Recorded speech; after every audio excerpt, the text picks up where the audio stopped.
Hi, I'm Kelsey Mays for Cars.com. We're here at the 2014 New York International Auto Show looking at Acura's new TLX. It replaces the TL and the TSX in Acura's lineup, which means it's now the middle child to rule them all. Let's take you through it. No surprise, the TLX looks a lot like the TLX prototype shown at the Detroit Auto Show earlier this year. Acura's familiar shield grille here stretches into what they call jewel eye LED headlights. You get along the side, Acura says the TLX is about 4 inches shorter than the TL, but wheelbase remains the same, so most of that reduction came off the front and rear overhangs. You getting back here, exposed tailpipes are becoming an endangered species at Honda and Acura. That's kind of the case here. I wish they'd bring them back. Kind of looks like every other Acura.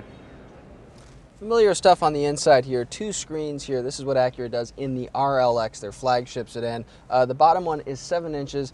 It controls Acura Link, which is Acura's cloud-based kind of connected car infotainment system. There's also Siri eyes-free capability here if you have a compatible smartphone. Overall cabin materials, they're decent. They live up to the standards that you'd expect in cars like the Lexus ES, stuff like that. There's soft touch stuff where your arms and your elbows fall and along the dashboard as well. Generally uniform look here, if very familiar to Acura enthusiasts. The back seat in a lot of sports sedans can range from pretty confined to fairly generous. The TLX maybe a little bit more on the confined side of things.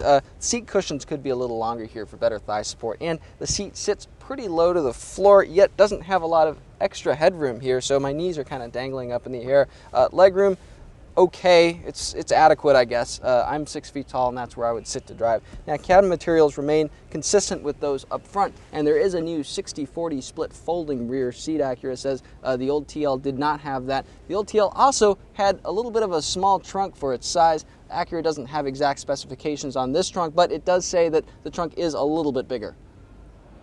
The front-wheel drive TLX has a 4-cylinder or a V6. Both are direct injection engines. Horsepower ranges from 206 all the way up to 290. The V6 offers all-wheel drive, and there are 8- and 9-speed automatic transmissions. EPA gas mileage combined ranges from 25 all the way up to 28 miles per gallon. Stay tuned for our driving impressions closer to the car's on-sale date in late 2014.